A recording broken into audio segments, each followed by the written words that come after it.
अस्सलाम वालेकुम स्टूडेंट।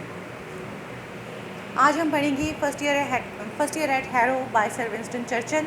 इसका हम टेक्स्ट पढ़ेंगे और साथ साथ हम इसके सिनोनिम्स करेंगे। लेकिन वीडियो को स्टार्ट करने से पहले आप मेरे चैनल को सब्सक्राइब कर लें और बेल आइकन को प्रेस कर लें ताकि जैसे ही सेकेंड ईयर से रिलेटेड कोई भी वीडियो अपलोड हो उसका नोटिफिकेशन आपको मिले, और वीडियो को लाइक करना मत भूलिएगा। हम पहले पैराग्राफ से शुरू करेंगे। फर्स्ट लाइन है, I had scarcely past my 12th birthday. Sir Winston Churchill कहते हैं कि मैंने बमुश्किल ही, स्केर्सली बमुश्किल ही, उसका मतलब हार्डली, पास्ट माई 12th बर्थडे, अपनी 12वीं सालगिरह क्रॉस की थी। व्हेन आई एंटर्ड, जब मैं दाखिल हो गया, द इनहॉस्पिटेबल, नासाजगार। इनहॉस्पिटेबल जो है ये कोई फ़िक्स वर्ड नहीं है। आपके सिनोनिम्स कुछ तो होते हैं जिनके फ़िक्स मीनिंग्स होते हैं, कुछ फ़िक्स नहीं होते। जैसे इनहॉस्पिटेबल का मतलब होता है गैर मेहमान नवाज, और इसका मतलब यहाँ पर होगा ना खुशगवार या ना साजगार या ना मुवाफ़िक।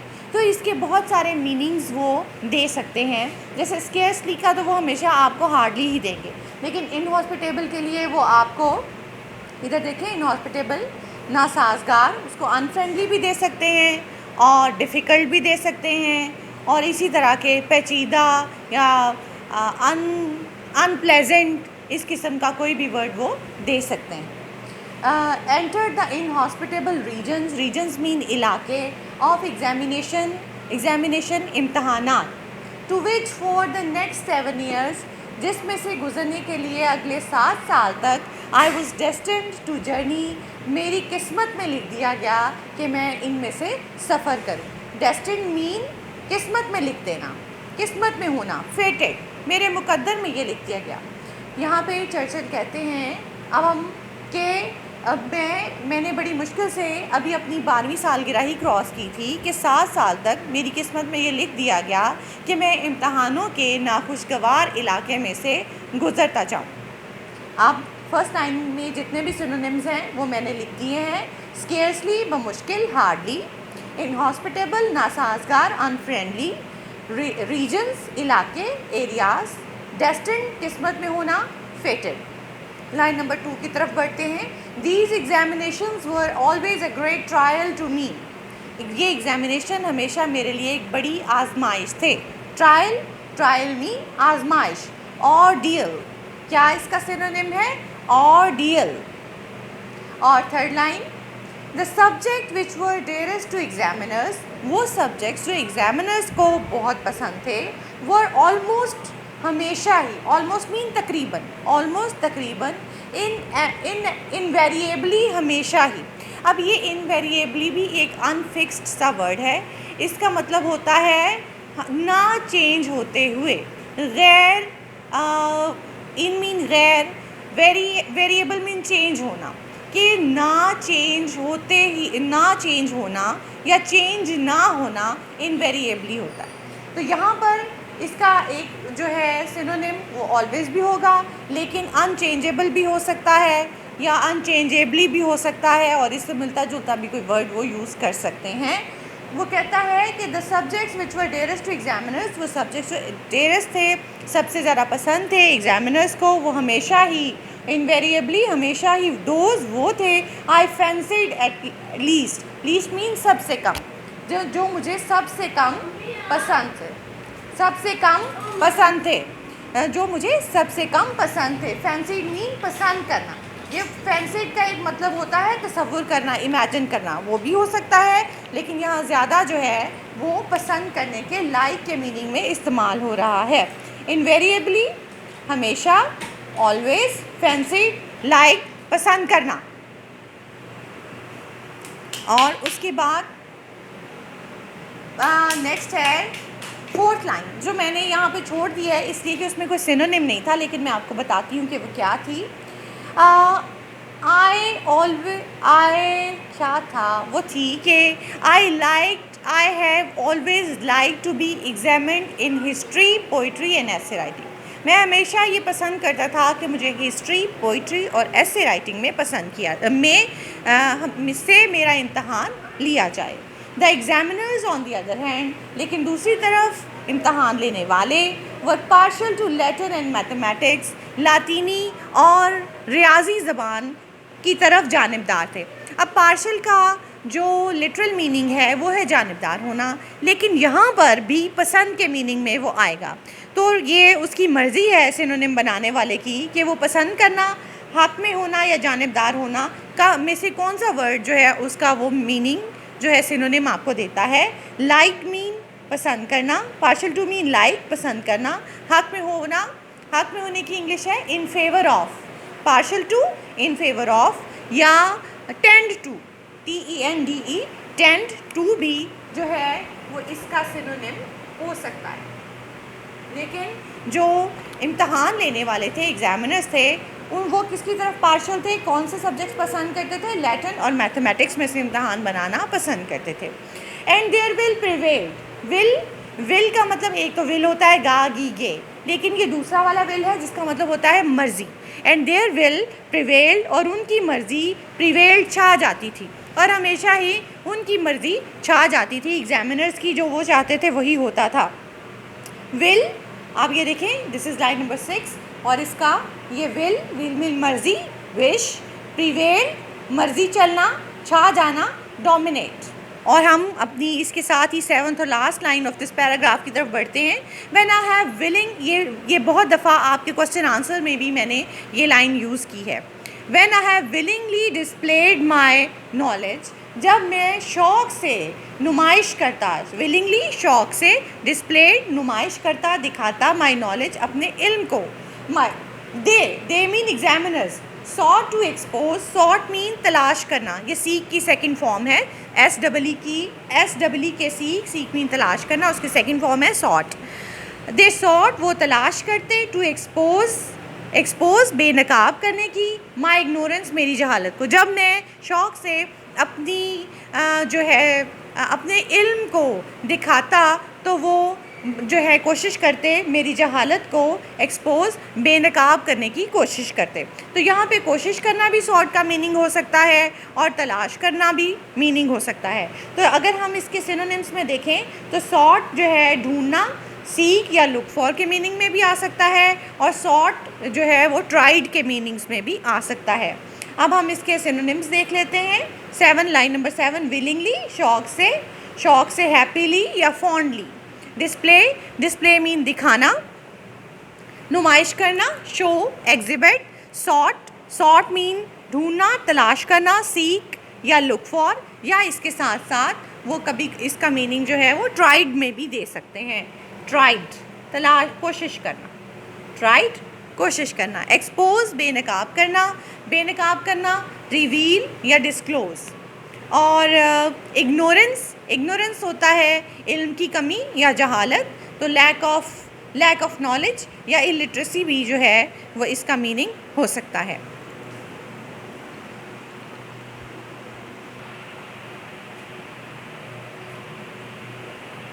सेकेंड पैराग्राफ हम शुरू करते हैं। सेकेंड पैराग्राफ यहाँ से शुरू होता है कि जो चर्चिल हैं वो कहते हैं कि इन जो है मिस्टर वेल्डन कहता है कि इसका ये this was specially true about entrance examination to harrow.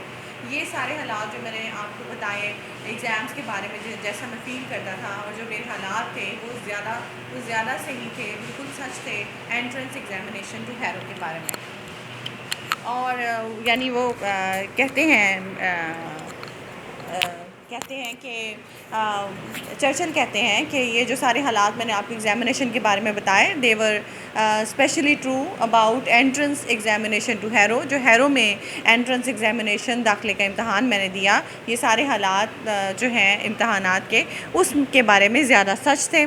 और वो लेकिन कहता है कि इसके बावजूद जो मेरे हेड मास्टर थे Mister Welldon, he took a broad minded decision, उन्होंने वसीउ ज़हन होने का मुज़ाहरा किया, और उन्हीं के नतीजे के तौर पे ही showed his discernment mean wisdom, समझदारी, जहानत, in judging my general ability mean काबिलियत।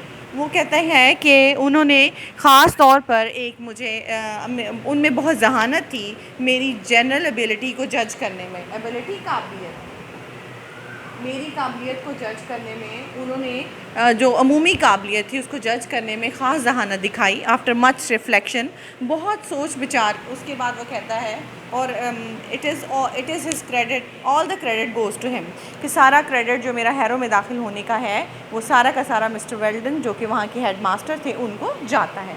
उसके बाद वो कहते हैं after much reflection I put a bracket, हाँ वो कहता है कि जो मुझसे लैटिन प्रोज का पेपर लिया गया और लैटिन प्रोज का जो पेपर लिया गया वो मुझे उसमें से I was unable to do even a single question, मैं एक भी क्वेश्चन को नहीं कर सका। I was unable to do even a single question. और वो कहता है कि आफ्टर अ मच रिफ्लेक्शन, बहुत सोच विचार के बाद, रिफ्लेक्शन मीन सोच विचार, थिंकिंग, थॉट, कंटेम्पलेशन, सोच विचार के बाद I put a bracket round it, मैंने पहले क्वेश्चन नंबर 1 लिखा, फिर आफ्टर मच रिफ्लेक्शन, बहुत सोच विचार के बाद I put a bracket round it. दस, ये वर्ड जो है ये है दस, इसको बहुत सारे स्टूडेंट 10 पढ़ते हैं और इसका मतलब होता है इस तरह। डज मीन इस तरह, मैंने उसके इर्द गिर्द नंबर 1 क्वेश्चन लिखा, पहले अपना नाम लिखा, फिर नंबर 1 क्वेश्चन लिखा, बहुत सोच विचार के बाद मैंने उसके इर्द गिर्द ब्रैकेट लगा दी। और उसके बाद वो कहते हैं कि after that I was unable to write even a single word, इसके बाद मैं एक लफ्ज़ लिखने के भी काबिल नहीं था। इंसिडेंटली, इत्तफाक से, by chance, there arrive from nowhere, पता नहीं कहाँ से, इन पर्टिकुलर, ख़ास तौर, नो वेयर इन पर्टिकुलर, ख़ास तौर पे किसी जगह से नहीं, पता नहीं कहाँ से, पर्टिकुलर मीन ख़ास तौर पर, स्पेशली, पर्टिकुलर स्पेशल। अ ब्लॉट, एक बड़ा सा धब्बा, एंड सेवरल, और कई, स्मजेस, छोटे छोटे धब्बे मेरे पेपर पर लग गए। ब्लॉट बड़ा धब्बा, सेवरल मैनी, कई, स्मजेस छोटे छोटे धब्बे मेरे पेपर पर इंसिडेंटली, इत्तेफाक से लग गए, किसी खास जगह से नहीं लगे, पता नहीं कहाँ से आ गए, जो बहुत सारे छोटे छोटे धब्बे थे। ये जो स्मजेस होते हैं ना, किसी जगह को आप रगड़ते जाएं तो रगड़ने से वो जो गंदा सा बन जाता है ना वो पेपर, उसको कहते हैं स्मजेस। और वो कहते हैं I gaze for 2 whole hours at this sad spectacle. Gaze mean gaze, ये गेज का मतलब देखना, ये लाइन नंबर 4 है। गेज का मतलब देखना, देखने की क्या इंग्लिश होगी? टू लुक, टू सी या टू स्टेयर। गेज का वर्ड और स्टेयर का वर्ड बार बार आपको आएगा और 4th ईयर में जब आप जाओगे, 3rd ईयर में जब आप जाओगे तो ये इस वर्ड की रेपिटेशन बढ़ जाएगी। तो इसका मतलब देखना ही होता है, लुक की बजाय वो उसके एक्सप्रेशंस यूज़ करते हैं, स्टेयर या गेज, देखना। Gauge for 2 whole hours at this sad spectacled, spectacled mean नज़ारा। वो कहते हैं इस उदास नज़ारे को, स्पेक्टिकल मीन नज़ारा, मंजर, सीन या साइट। इस सैड नज़ारे को मैंने 2 घंटे तक मैं देखता रहा। एंड देन मर्सीफुल अशर, ये अशर्स का मतलब यहाँ पर आपको लगेगा कि निगरान है, निगरान इसका मतलब नहीं है, इसका मतलब इन्विजिलेटर नहीं है। अशर यकीनन हेड मास्टर के जो खुदाम थे, खिदमतगार थे, पीएन्स थे या कोई असिस्टेंट थे, जो बुलावी होती है, पीएन होते हैं, वो थे जिन्होंने उसका पेपर लिया। वहाँ पर कोई निगरान टीचर्स नहीं थे जिसने उनका पेपर लिया। अशर्स का मतलब अटेंडेंट्स या असिस्टेंट्स है। अशर्स, अटेंडेंट्स या असिस्टेंट्स मीन्स मददगार थे जो collected my piece of foolscap mean paper, ये ख़ास साइज़ का एक पेपर होता है, 400 mm का एक पेपर होता है जिसको हम फूलस्केप कहते हैं। यहाँ पर सिंपल इसका मीनिंग पेपर ही आएगा। वो कहता है I gazed for 2 whole hours at this sad spectacle, इस उदास नज़ारे को मैं 2 घंटे तक घूरता रहा जिसमें मुझे अपने लैटिन के पेपर में कोई एक वर्ड भी लिखना नहीं आ रहा था। And then merciful ushers collected my piece of foolscap with all others, और सबके पेपरों के साथ जो अटेंडेंट्स थे वो मेरा पेपर भी ले गए। And carried up to the head master's table, और इन्हें हेड मास्टर के टेबल पर पहुंचा दिया। It was for the slender बड़ा इंपॉर्टेंट वर्ड है। स्लेंडर का एक जो कॉमन मीनिंग होता है उसका मतलब होता है नाजुक सा, दुबला पतला, नाजुक सा जो इंसान होता है, ऐसा दुबला पतला जो बुरा ना लगे बल्कि खूबसूरत लगे।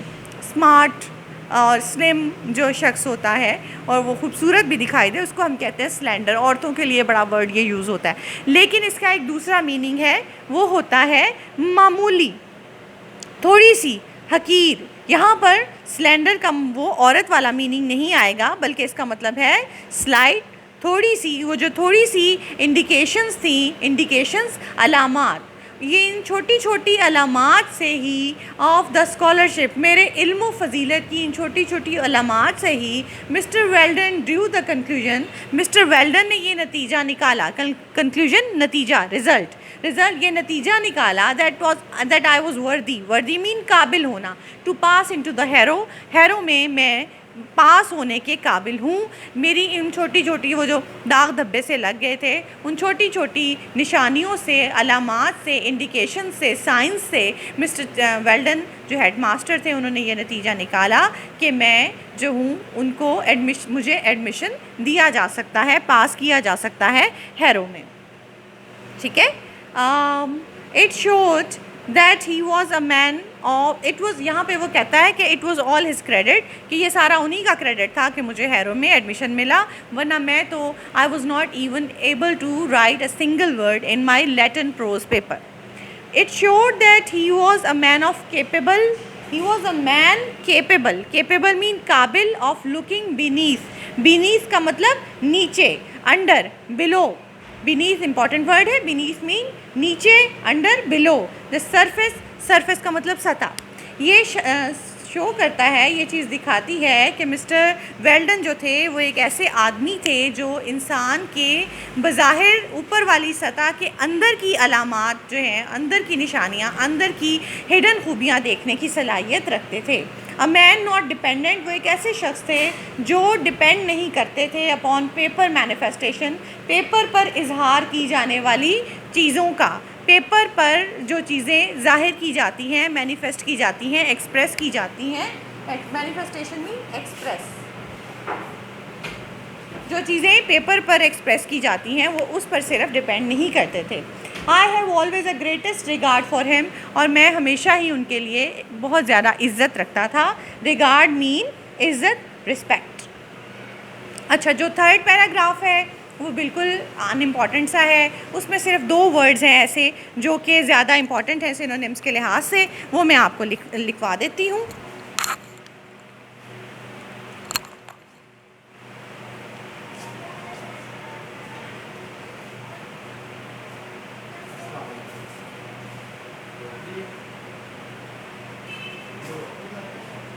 पैरा नंबर 3 है, पैरा नंबर 3 में एक वर्ड है कंक्लूजन।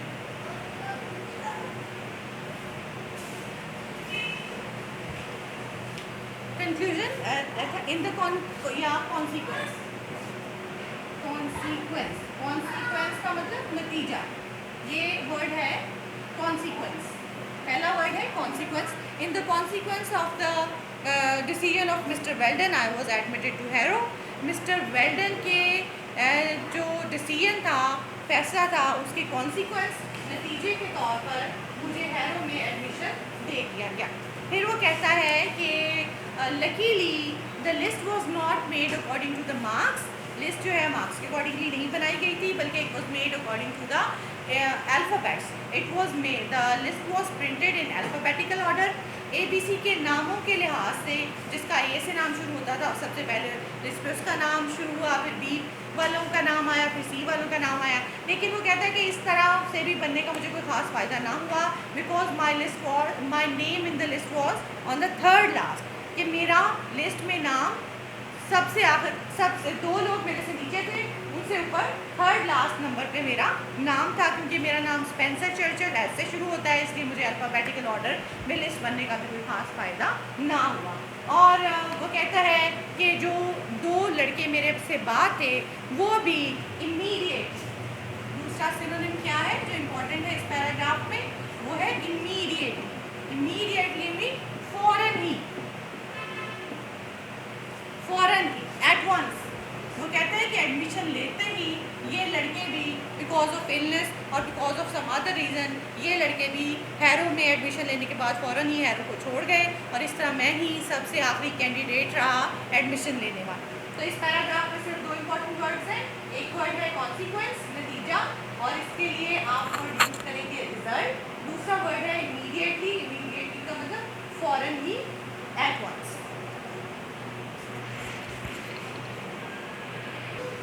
हाँ जी स्टूडेंट्स, अब हम अपने फोर्थ और लास्ट पैराग्राफ की तरफ बढ़ रहे हैं। वो राइटर कहता है कि I continued in this unpretentious situation for nearly a year. 1 साल तक मैं इस अनप्रिटेंशियस का मतलब होता है गैर अहम और हकीर। गैर अहम अनइम्पॉर्टेंट, हकीर घटिया, मामूली ट्रिवियल। मैं इस मामूली ट्रिवियल सिचुएशन में 1 साल तक रहा।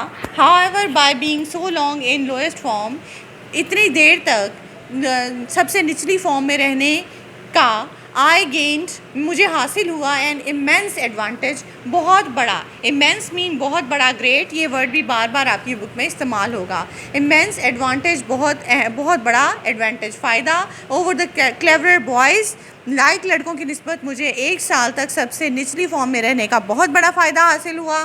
दे all went to learn Latin and Greek, वो सब लैटिन और ग्रीक, लातीनी और यूनानी ज़ुबान सीखने चले गए। Splendid things like that, splendid mean शानदार, ग्लोरियस या ऐसी शानदार ग्लोरियस चीज़ें सीखने चले गए। But I was taught English, लेकिन मुझे सिर्फ इंग्लिश पढ़ाई गई। वी वर कंसिडर्ड, हमें समझा जाता था। कंसिडर्ड समझा जाता था। सच डंसेस, डंसेस बहुत इंपॉर्टेंट सिनोनिम है इस चैप्टर का। डंसेस मीन फूल्स, हमें ऐसे बेवकूफ़, फूल्स, स्टूपिड्स या डल स्टूडेंट्स समझा जाता था। That we could learn only English, कि हम सिर्फ इंग्लिश ही सीख सकते थे। इंग्लिश इसलिए सीख सकते थे कि वो उनकी मादरी ज़बान है। जैसे हमारे यहाँ किसी को जब कुछ और ना आए तो हम कहते हैं कि चलो इसको उर्दू लिखना पढ़ना तो सिखा दो। ऐसे ही उनका इंग्लिश है, उनकी इंग्लिश जो है वो मदर टंग है। तो जिनको कुछ समझ नहीं आता था, जो कुछ पढ़ाई में अच्छे नहीं थे, उनको इंग्लिश सिखाई जाती थी। Mister Somervell a most delightful man, ये डिलाइटफुल भी बड़ा इंपॉर्टेंट सिनोनिम है। डिलाइटफुल का मतलब चीयरफुल, खुश रहने वाले। मिस्टर जो हैं सोमरवेल, उनके जो टीचर थे इंग्लिश के, वो बहुत खुश रहने वाले शख्स थे। To whom my debt is great, जिन मेरे ऊपर जिनका बहुत एहसान है। डेट का मतलब यहाँ एहसान है और बीच में साइलेंट होता है। जिन मेरे ऊपर उनका बहुत एहसान है। Is great was charge with the duty of teaching the stupidest boys the most disregarded thing, namely to write mere English. वो चार्ज मीन उनको जिम्मेदारी दी गई, चार्ज विद जिम्मेदारी देना, charge with assign the duty, duty देना, duty assign करना, charge with. Mister Somervell जो बहुत ही खुश रहने वाले इंसान थे और मेरे ऊपर उनके बड़े एहसान भी हैं, उनको ये जिम्मेदारी दी गई कि सबसे बेवकूफ़ अहमक लड़कों को सबसे घटिया चीज़, डिसरिगार्डेड, सबसे कम इज्जत वाली चीज़, बेइज्जती वाली चीज़, इंसल्टिंग, सबसे इंसल्टिंग चीज़ सिखाई जाए, जिसका नाम था टू राइट मेयर इंग्लिश, सिर्फ इंग्लिश लिखना सिखाया जाए। मेयर मीन लिखना सिखाया जाए, क्योंकि इंग्लिश उनको बोलनी तो खुद ही आती है, उनकी मदर टंग है। He knew how to do it, उनको ये करना आता था। He taught it as no one else has ever taught it, उन्होंने ऐसा इसको पढ़ाया जैसा कभी कोई नहीं पढ़ा सकता था। Not only did we learn English parsing, ना सिर्फ हमें पार्सिंग का मतलब ग्रामर की रूह से हम इंग्लिश को समझ गए, यानी हमें पता था कि ये सब्जेक्ट है, ये वर्ब है, ये ऑब्जेक्ट है, ये कंडीशनल क्लॉज है, ये रिलेटिव क्लॉज है। हम ग्रामर की रूह से हर वर्ड को समझ गए कि ग्रामेटिकली इसकी क्या पोजीशन है, ये ग्रामर के लिहाज से इस सेंटेंस में सब्जेक्ट है, वर्ब है, ऑब्जेक्ट है, क्या है। पार्सिंग ग्रामेटिकली, हम ये भी बड़ा इंपॉर्टेंट वर्ड है पार्सिंग। पार्सिंग जो है ये ग्रामेटिकल एनालिसिस भी इसको हम कह सकते हैं। ग्रामेटिकल एनालिसिस का वर्ड भी कभी कभी इसके जो है सिनोनिम के तौर पर आता है। तो ग्रामेटिकल एनालिसिस भी हम सीख गए और हम वैसे but we also practised English analysis, और हम इंग्लिश ज़बान के जो फ़िक्रे हैं उनका तज्जिया भी सीख गए। आगे वो कहते हैं कि mister Somervell has the system of his own. Mister Somervell का अपना ही एक सिस्टम था। He took a fairly long sentence, वो एक बड़ा लंबा सा सेंटेंस लेते थे, and broke it into it's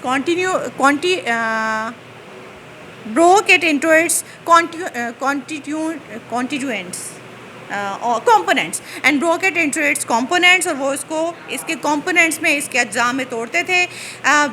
ink की मदद से, रेड से वो हमेशा नाउन लिखते थे, सब्जेक्ट लिखते थे, ब्लू से हमेशा जो है ऑब्जेक्ट लिखते थे, और उसके गिर्दे ख़ास तरह की ब्रैकेट डालते थे, और वर्ब जो है वो एक ख़ास ब्लू कलर से लिखते थे और उसके गिर्द दूसरी तरह की ब्रैकेट डालते थे। इसी तरह जो क्लॉजेज़ थी, कंडीशनल क्लॉजेज़, रिलेटिव क्लॉजेज़, उनको एक ख़ास कलर से लिखते थे और उनके गिर्द वही ब्रैकेट डालते थे, जिसकी वजह से हमें बहुत अच्छा इंग्लिश एनालिसिस और इंग्लिश ग्रामर जो है हम सीख गए। और चर्चिल बड़ा एक इम्पॉर्टेंट वर्ड कहता है और आगे अपनी एक कोटेशन देता है जिसको मैं अभी आपसे शेयर करूँगी। हाँ जी, और आप कुछ लास्ट लाइन जिससे वो अपने इस ऐसे को एंड करता है, it was a kind of drill. वो कहता है कि कंपोनेंट्स में जैसे वो तोड़ते थे मिस्टर सोमरवेल, रेड, ब्लू और ग्रीन इंक के साथ और ब्रैकेट्स के साथ, it was a kind of drill. Drill का मतलब रोज़ाना की मश्क, डेली एक्सरसाइज। ये एक डेली एक्सरसाइज होती थी और जो हम रोज़ाना ही तकरीबन क्लास में करते थे। Thus I got into my bones the essential ordinary structure of British sentence. और इस तरह got into my bones में मुझे बहुत अच्छी तरह समझ आ गया। गॉट इन टू बोन्स बहुत अच्छी तरह समझ आ गया या मेरे रूए में बस गया। इसेंशियल मीन इम्पॉर्टेंट या बेसिक, बुनियादी या अहम। कॉमन, ऑर्डिनरी का मतलब कॉमन, आम जो ब्रिटिश सेंटेंस है उसका बुनियादी ढांचा, बुनियादी स्ट्रक्चर जो है वो मुझे बहुत अच्छी तरह से समझ आ गया, मेरे रूए में बस गया। Naturally I am biased in favour of boys learning English. और फितरी तौर पर मेरा बाइस्ड का मतलब पार्शल, जानिबदार होना। मैं इस बात का जानिबदार हूँ, मैं इस बात की तरफदारी करता हूँ कि लड़कों को पहले इंग्लिश सीखनी चाहिए, सबको। I would make them learn all English, मैं उन सबको पहले इंग्लिश सिखाऊंगा। And then I would let them the clever ones learn Latin as an honour and Greek as a treat. और उसके बाद उनमें से जो लायक बच्चे होंगे वो लैटिन और ग्रीक को ऑनर के तौर पर सीख सकते हैं। But the only thing I would whip them. whip का वैसे मतलब होता है कोड़े मारना, चाबक मारना, जैसे घोड़े को मारते हैं, लेकिन यहाँ पर इसका मतलब पनिश या बीट है, ये सज़ा दूंगा या मारूंगा उन्हें। इज़ नॉट नोइंग इंग्लिश, वही चीज़ जिसके लिए मैं उन्हें सज़ा दूंगा, मैं बुरा समझूंगा, जिसकी मैं उन्हें इजाज़त नहीं दूंगा, जिसकी उनको सज़ा मिलेगी, वो ये है कि अगर उन्हें इंग्लिश ना आती हो। Thank you so much. अगर आपको मेरी ये वीडियो पसंद आई हो, आपको इसका कोई फ़ायदा हुआ हो, तो अपनी फ्रेंड से, अपनी फ्रेंड से और अपने जो क्लासमेट्स हैं उनसे इसको ज़रूर शेयर कीजिएगा। और बेल आइकॉन को प्रेस कर लें कि जैसे ही सेकेंड ईयर आपकी कोई वीडियो अपलोड हो तो आपको फ़ौरन उसका नोटिफिकेशन मिल जाए। मेरे इस चैनल को ज़रूर सब्सक्राइब कीजिएगा और अगर पसंद आई हो तो ज़रूर लाइक कीजिएगा। And I welcome your comments to.